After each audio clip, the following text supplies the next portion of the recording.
आप सबको जय मसीह की एक नए वीडियो में आपका वेलकम और स्वागत करते हैं। आज का वचन है कि क्या हम सच्चाई की पहचान करने के बाद यदि हम जानबूझकर पाप करें तो। आज का ये वचन है। परमेश्वर यहाँ वचन में कह रहा है कि क्योंकि जो सच्चाई की पहचान प्राप्त करने के बाद यदि हम जानबूझकर पाप करते रहे तो पाप के लिए फिर बलिदान बाकी नहीं है। हाँ, दंड का एक भयानक और सामर्थ्यवर आग का ज्वालन बाकी है जो विरोधी को भस्म कर देगा। हाँ मेरे मसीह भाई बहनों, हम सच्चाई की पहचान करने के बाद हम जानबूझकर पाप करेंगे तो फिर बलिदान बाकी नहीं है। परमेश्वर हमसे कह रहा है तो हम सच्चाई की पहचान करने के बाद हमें जानबूझकर पाप नहीं करना है। हम जानबूझकर किसी को गलत नहीं बोलना चाहिए और जानबूझकर हम किसी को लड़की को नहीं छेड़ना चाहिए। जानबूझकर हमें झूठ नहीं बोलना चाहिए। हमें जानबूझकर पाप नहीं करना चाहिए। हमें जानबूझकर पाप नहीं करना चाहिए और जानबूझकर किसी की चुगली नहीं करना चाहिए। हमें जानबूझकर लड़कियों को नहीं गलत देखना चाहिए। हमें जानबूझकर किसी से झूठ नहीं बोलना चाहिए। हाँ, हमारा परमेश्वर प्रेमी भी है। वचन में लिखा है कि हमारा परमेश्वर प्रेमी है, परंतु प्रेमी भी है और परमेश्वर भस्म करने वाली आग भी है। तो इसलिए हमें जानबूझकर पाप नहीं करना चाहिए। और परमेश्वर ये भी कहता है जो जानबूझकर पाप करते उसके लिए कोई बलिदान बाकी नहीं है।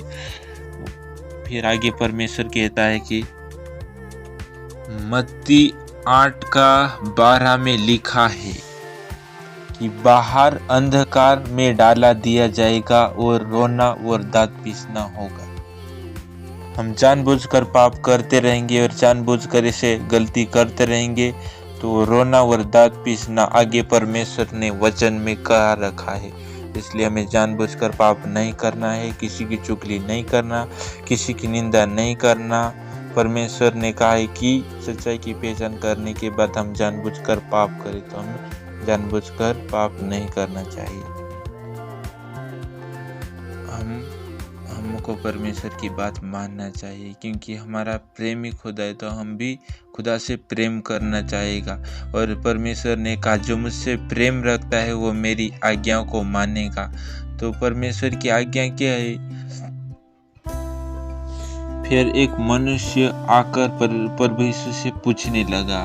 मरकुस 10:17 में लिखा है, हे उत्तम गुरु, अनर्थ जीवन पाने के लिए, अधिकारी होने के लिए मैं क्या करूं? प्रभु यीशु से पूछने लगा। यीशु ने उससे कहा, तू मुझे उत्तम क्यों कहता है? कोई उत्तम नहीं, केवल एक ही परमेश्वर। तू आज्ञाओं को तो जानता है। प्रभु यीशु कह रहा है यहाँ पे आज्ञाओं को तो जानता है। आज्ञा ये हत्या ना करना, व्यभिचार ना करना, झूठी चोरी ना करना, चोरी ना करना, झूठी गवाही ना देना, ये आज्ञा है। अपने माता पिता का आदर करना, तो ये हमारा परमेश्वर की आज्ञा है। हमको ये आज्ञा मानना है क्योंकि हमारे परमेश्वर ने इतना दुख उठाया, एक इंसान का रूप धारण करके इस धरती पर आया हमारे लिए। तो हम परमेश्वर के लिए पवित्र जिंदगी क्या नहीं जी सकते हैं? जीना चाहिए क्योंकि हमारा परमेश्वर इतना सब कुछ हमारे लिए कर लिया था। हम पवित्र जिंदगी नहीं जी सकते हैं, पाप नहीं छोड़ सकते। परमेश्वर के लिए हम पाप नहीं छोड़ सकते हैं, लड़ाई नहीं छोड़ सकते, चुगली नहीं छोड़ सकते हैं। छोड़ना चाहिए, हमें किसी के विरुद्ध कुछ बोलना नहीं चाहिए। परमेश्वर ने कहा कि एक गाल पर मारे तो दूसरा गाल भी फेर दो। हम किसी को मारना नहीं चाहिए, हम परमेश्वर की आज्ञाओं को मानना चाहिए। तो परमेश्वर ने कहा कि अनर्थ जीवन पाने के लिए हमको आज्ञाओं को मानना है। तो हत्या ना करना, व्यभिचार ना करना, झूठी गवाही ना देना, अपने माता पिता का आदर करना, तो हम अपने माता पिता का आदर भी करना है। इसलिए परमेश्वर ने कहा है कि जो सच्चाई की पहचान करने के बाद जानबूझकर पाप करे, हमें जानबूझकर पाप नहीं करना चाहिए। ऐसे वीडियो आपको मिलते रहेंगे, इसलिए मेरे चैनल को सब्सक्राइब करो और फिर मिलेंगे एक नए वीडियो में।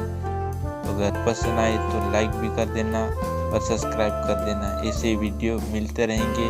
आगे वीडियो में बताया जाएगा कि रैप्चर पहल होगा कि फिर महाकलेश पहल होगा, ये भी बताएंगे। मिलेंगे एक नए वीडियो में। सब कुछ ऐसे सारी वीडियो और वचन की वीडियो सुनने के लिए मेरे चैनल को सब्सक्राइब करना ना भूलें।